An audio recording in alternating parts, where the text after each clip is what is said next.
Hello Oscar, how are you? Grandpa here. Grandpa and Granny send you lots of love, and of course Moosey sends you his love too. Have you been Moosey? Yeah, been good. Yep, pretty good. Yep. He's been rubbling around. Yep, doing lots of things. Haven't you? Is it Moosey? Yep.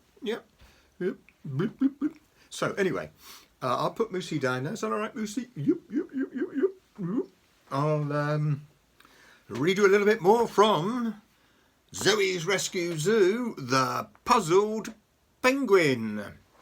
And Pip the penguin, you remember, was walking around the zoo and he was hoping to find a family where he felt he belonged.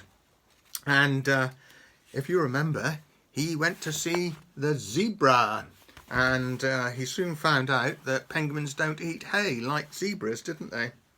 And they walked back on the path, and Pip was waddling along very slowly, making an unhappy peeping noise. Zoe knelt down to stroke his little belly. "Don't be sad, Pip," she whispered. As they trooped along, Will rushed past.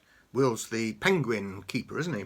Will rushed past, clutching a stack of colourful papers and a packet of blue tack. "There you are, Zoe," he said. "Has little Pip been behaving himself? I've made some posters for the penguin feeding show, so I'm just going to stick a few up around the zoo." He waved the papers in the air. "How are the ticket sales going today?" he added hopefully. Zoe gasped. She'd forgotten, hadn't she? The tickets. She had meant to go to the hut after bringing Pip to meet the colony, but she'd been so busy trying to help the little chick, she had completely forgotten.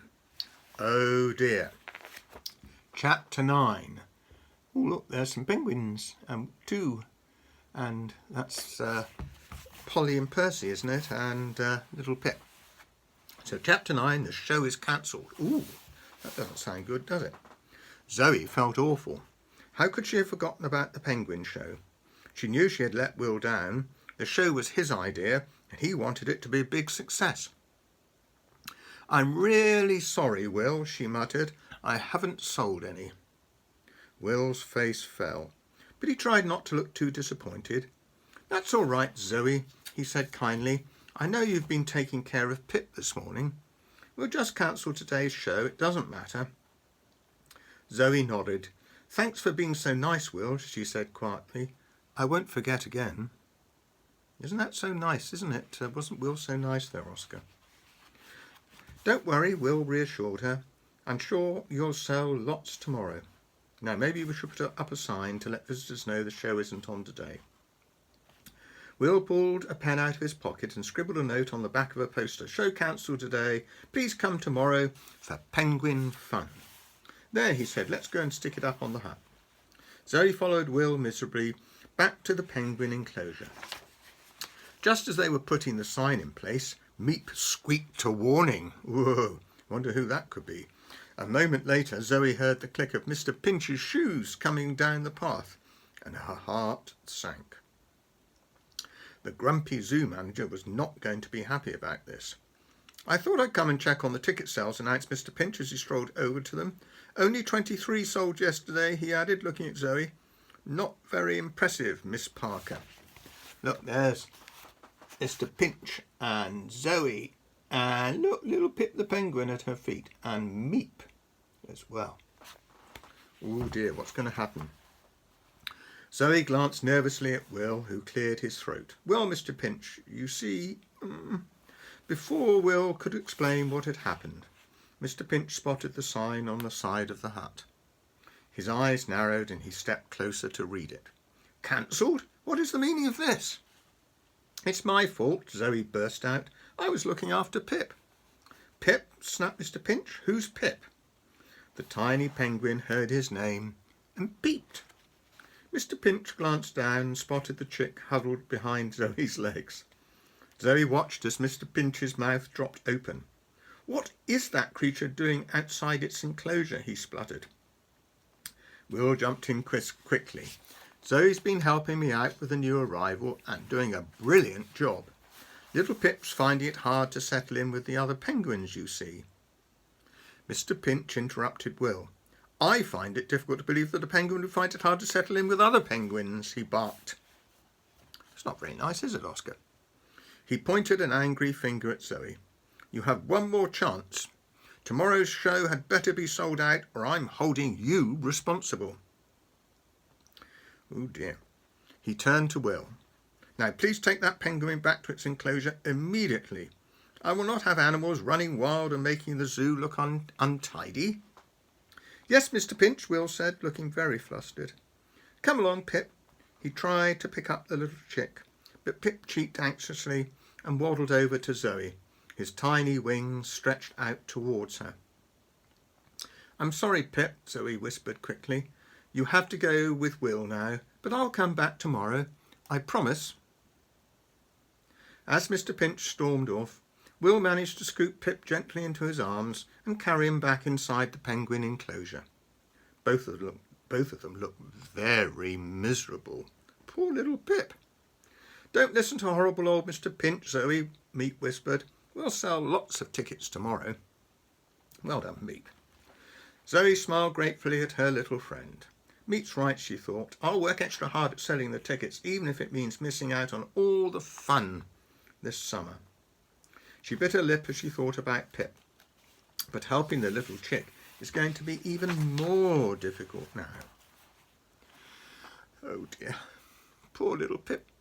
As they turned a corner next to the chipmunk enclosure, they both heard the sudden roar of an engine spluttering to life.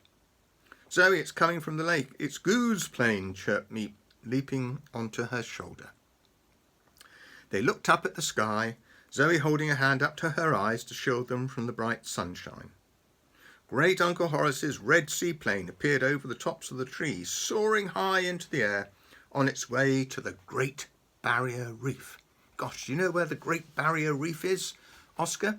Well, it's on the west coast of Australia, and that's a long, long, long way away, isn't it? Perhaps you get Mummy or Daddy to show you where it is on the atlas. Wow.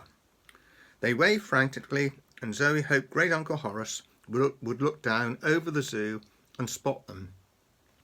There's Zoe waving. Look at Great Uncle Horace, and there's his seaplane. Great Uncle Horace is in that plane. Whoa. So Zoe was hoping that Great Uncle Horace would look down over the zoo and spot them. I won't let you down, Great Uncle Horace, Zoe thought fiercely. I will help Pip. Meep must have been thinking the same thing. Maybe we should take Pip to visit some more animals tomorrow, he suggested. Zoe sighed. Mr. Pinch is going to be keeping an eye on us tomorrow, though. Meep, we need to sell lots of tickets, and I don't know if taking Pip to meet any more animals will help. Pip realised that he wasn't a flamingo or a zebra, but that still didn't make him see that he's a penguin. Oh dear, that's really difficult, isn't it, Oscar? Poor little Pip. Meep nodded his head. I think the chick is trying to find something he loves, Zoe said, thoughtfully. Once he does, he'll know where he belongs. Meep started bouncing excitedly on her shoulder. Swimming, he chattered. That's what penguins love best, Zoe. Meep, that's it, Zoe cried. Pip still hasn't tried the most important thing about being a penguin. That's what we've got to do. Make him try swimming. You like swimming, don't you, Oscar? And you've been having swimming lessons, I think. I hope they've been going well. And I hear you've had your first session on the horse, with some horse training, and that you did really well. So well done, Oscar, and I hope you really enjoy having fun with the horses, and of course listening to the trainer, because you must listen very, very carefully. Anyway, I hope you have lots of fun. Meep thought of something. But how? How are we going to get Pip to swim? We tried to get Pip to go for a swim this morning and he didn't want to. If he won't try it, how will we know he likes it? Meep, Zoe declared happily. I think I have an idea. Chapter 10, Zoe Goes Swimming. That's Pip the penguin too, isn't it? It's very cuddly. There we go. When Zoe and Meep went downstairs for breakfast the next day, Lucy was putting a plate of toasted crumpets and a jar of jam on the kitchen table. As soon as she saw Zoe, she started laughing. "What on earth are you doing, Zoe?" she cried. "You're dressed for a day at the beach, not the zoo."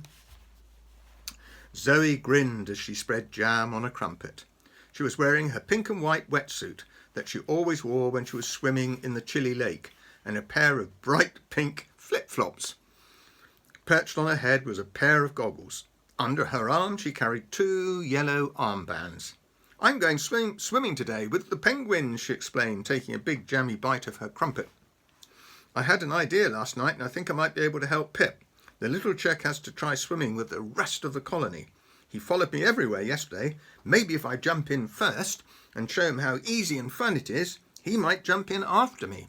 Whoa, I bet you like to do that, Oscar, wouldn't you? To jump in with the penguins and then little Pip come following after you. I think it's a great idea. Lucy beamed at her daughter. "That's an excellent idea, Zoe. Sometimes our new arrivals do need a little bit of extra care to help them settle in." Zoe smiled, pleased that her mum liked the plan. She finished her crumpet and stood up. "Come on, Meep, let's go down to the penguin enclosure straight away. Hopefully Mr. Pinch will be eating his breakfast. We can't let him catch us there." So Oscar will finish at that point today, and next time we're going to find out what happened when Zoe went swimming. Did she get Pip to swim? What do you think? I think there's a pretty good chance she does, don't you? Anyway, lots of love from Grandpa, that's me, and Moosey. And you all right, Moosey? Yep. I'm good. And lots of love from Granny too. And big hugs to you and your little sister Annabelle. And of course, big hugs from Mummy and Daddy too. And you can give them a kiss for me and Granny. So have fun, Oscar. Hope you're having a really great time. And look forward to catching up with you soon. Bye.